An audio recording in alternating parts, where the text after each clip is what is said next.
I should have let it burn. My name is Caleb Morgan, and I'm a lighthouse restorer. That means I go into places long forgotten by the world and try to fix what time, salt, and storms have destroyed. But I couldn't fix Blackreach Light, because Blackreach didn't want to be fixed. They say every lighthouse has a story. Some are about lonely keepers who went mad, others about ships dashed against cliffs by cursed fog. But Blackreach was different.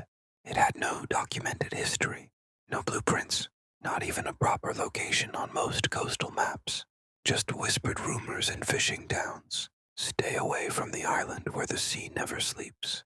When I was hired to restore it, I thought it was just another job, a quiet place to work, reflect, and forget my past.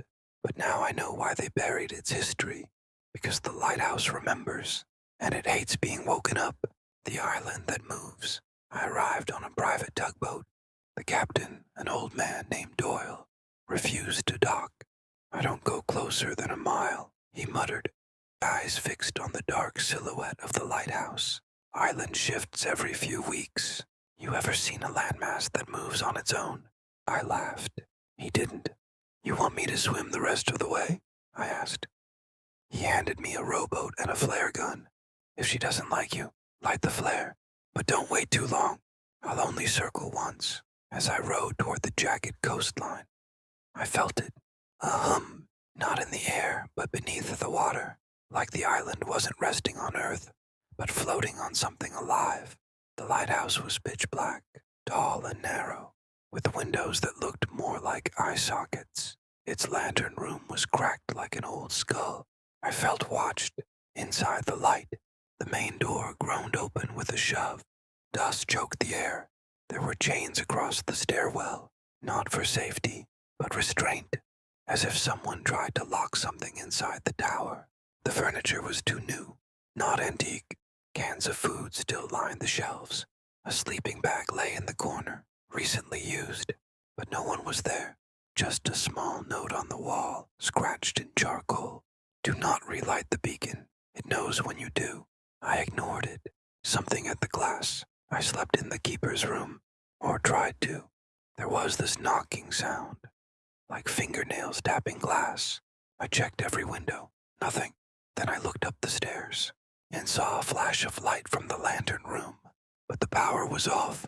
The wires were dead. I hadn't touched the systems yet. Still, the light flashed again. Then I heard the footsteps, wet, slow, one stair at a time. Drip, step, drip, step. I hid under my blanket like a child. Eventually the footsteps stopped, but the knocking didn't. The recordings. I found a box of cassette tapes in the basement, labeled only with the dates. The most recent one was from a month ago. A voice crackled on the tape. Male, scared. It's not a lighthouse. It's a watcher, a sentinel. Every time it flashes, something gets closer. Something inside the sea.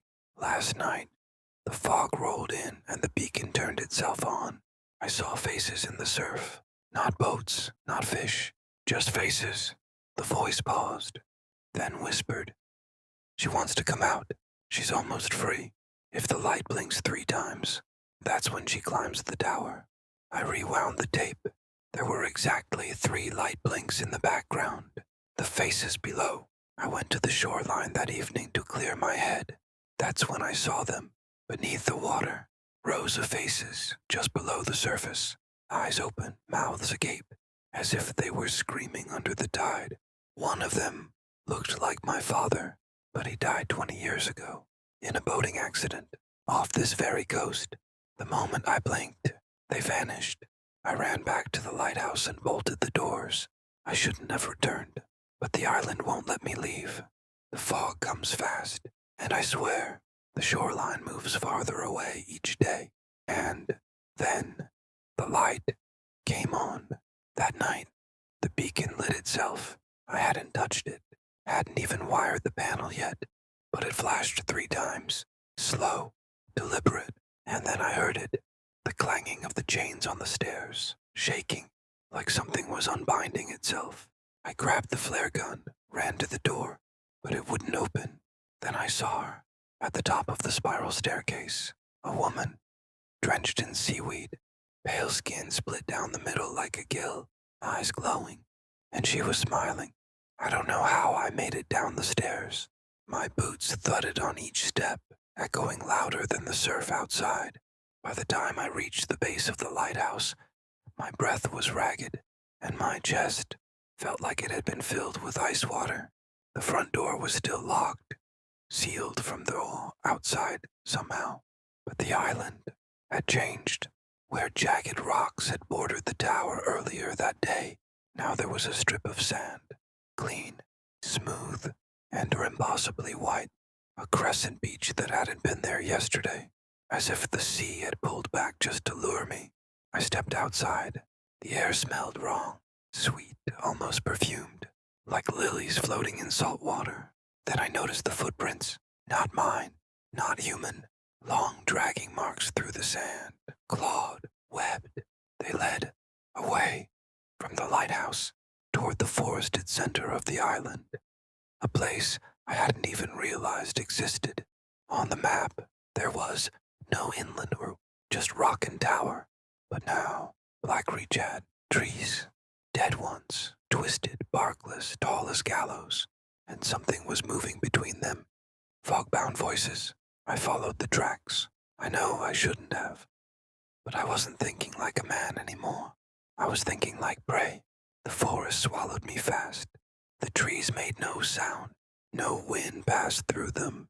My own footsteps were muffled by a thick carpet of sea moss. Even the seagulls were silent. Then I heard whispering, not from around me, above me, dozens of voices, soft, familiar. My uncle, my grandmother, my dead dog, every loss I'd ever buried was now calling me from the branches. Caleb, don't go further.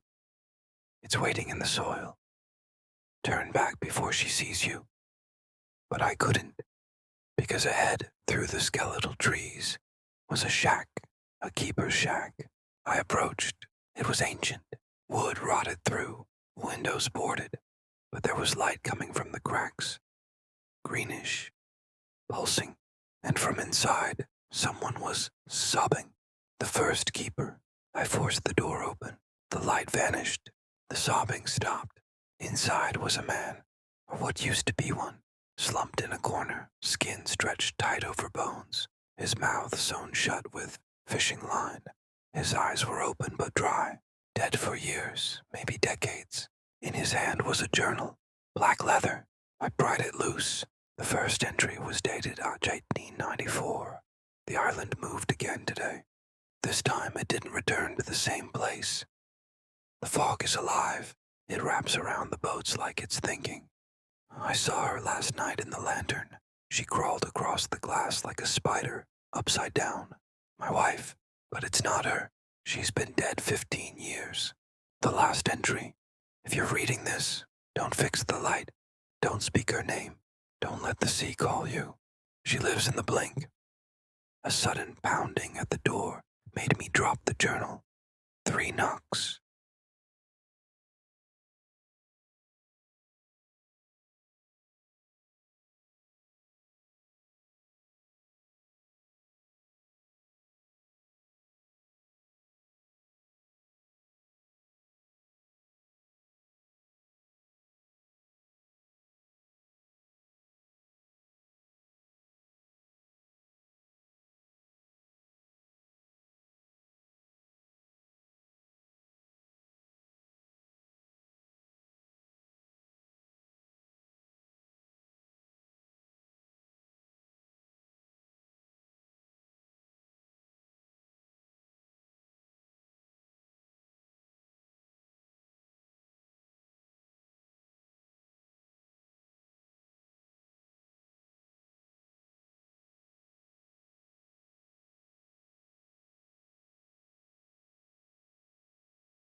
The keeper becomes the kept. I don't remember lighting the fire, but I remember screaming. The fuel tanks, the mattress, the curtains. I burned everything I could find. Smoke filled the tower. The light shuddered. The thing inside the sea screamed back, a high, keening wail that cracked the lantern room glass. But she didn't stop coming, not until I jumped from the top of the tower into the sea, into the faces. Epilogue. The light still spins. They found my boat a month later, empty, drifting miles from Blackreach. The tugboat Captain Doyle refused to talk, just muttered. He stayed too long. She knows his name now. No one ever went back, but every so often, on foggy nights, fishermen report a light out in the ocean, a tall black tower on an island that doesn't appear on any map. The light blinks 3 times, pause, 3 times, pause, and if you listen close, between the flashes, you'll hear a voice on the wind. Caleb Morgan, Lighthouse Restore. I should have let it burn. The eye that never closes. They say the ocean forgets, that waves wash away every footprint, every mistake.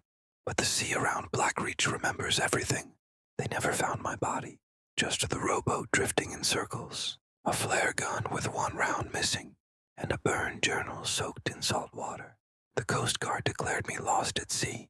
My sister held a memorial, but she says sometimes, when she drives past the shoreline, her radio flickers on by itself, static hums, and a voice whispers, "Do not relight the beacon, somewhere in the fog." Blackreach still stands, even though I burned it, even though I jumped. The tower never dies, because it was never made of stone. It was made of memory, of watchers like me. Now I live in the lens. I feel the grind of the gear, the scrape of the mirror, the burn of the light when it spins through my hollow eyes. Every night I see a new boat approach, a new soul too curious to turn away. And when the beacon blinks, 3 times, pause, 3 times, I feel her crawl up the stairs again. She wears my face now. She calls out to them in my voice. "Welcome to Blackreach. The light is hungry." Oh,